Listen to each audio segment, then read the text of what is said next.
تو اللہ کے ولی کہنے لگے میں تم کو اگر بات بتاؤں جو میری تمنا خواہش ہے کیا تم لوگ اسے پورا کرو گے؟ تو سب لوگ کہنے لگے ہم آپ پر جان قربان کر دیں گے، آپ بتائیے ہم وعدہ کرتے ہیں آپ کی ہر تمنا خواہش پوری کریں گے۔ تو اللہ کے ولی کہنے لگے جب میری وفات ہو جائے تو تم لوگ میرے جنازے کو لے کر چلتے رہنا، اور جہاں سے تم لوگ میرے جنازے کو جب اٹھانا، اگر جہاں سے میرا جنازہ نہیں اٹھے گا تو تم لوگ وہیں پر مجھے دفن کر دینا۔ تو یہ اللہ کے ولی اپنے مریدین سے وعدہ کیے۔ تو جتنے لوگ تھے سب لوگ کہے ٹھیک ہے۔ جب اللہ کے ولی کا جب پردہ ہو گیا تو سب لوگوں نے اس طرح وہ وعدہ کیے تھے کہ ہم لوگ کریں گے اسی طرح کیے، جنازہ لے کر چلتے رہے۔ چلتے چلتے جب تھک گئے تو وہ لوگ رک گئے، پھر جنازہ اٹھائے، پھر چلتے رہے، ایسے ایک مدت تک چلتے رہے۔ چلتے چلتے پھر جہاں پر تھک جاتے وہاں پر جنازہ رکھ دیتے، پھر جنازے کو اٹھاتے۔ اسی طرح چلتے چلتے گئے، ایک مندر آیا، وہاں پر رات ہو گئی تو سب لوگوں نے کیا کیا، اللہ کے ولی کے جنازے مندر کے پاس رکھ دیا۔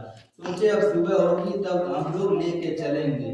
تو جب جو مندر کا پجاری تھا کہنے لگا تم لوگ یہاں پر جنازہ مت رکھو، یہ مندر ہے، یہاں سے چلے جاؤ تم لوگ۔ تو جو جتنے لوگ تھے سب سفارش کیے کہ بس آج کی رات ہمیں رہنے دیجیے، ہم لوگ صبح چلے جائیں گے۔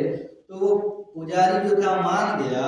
تو جب صبح ہوئی تو سب لوگ کیا کرتے ہیں، جنازے کو اٹھاتے ہیں تو جنازہ اٹھتا ہی نہیں ہے۔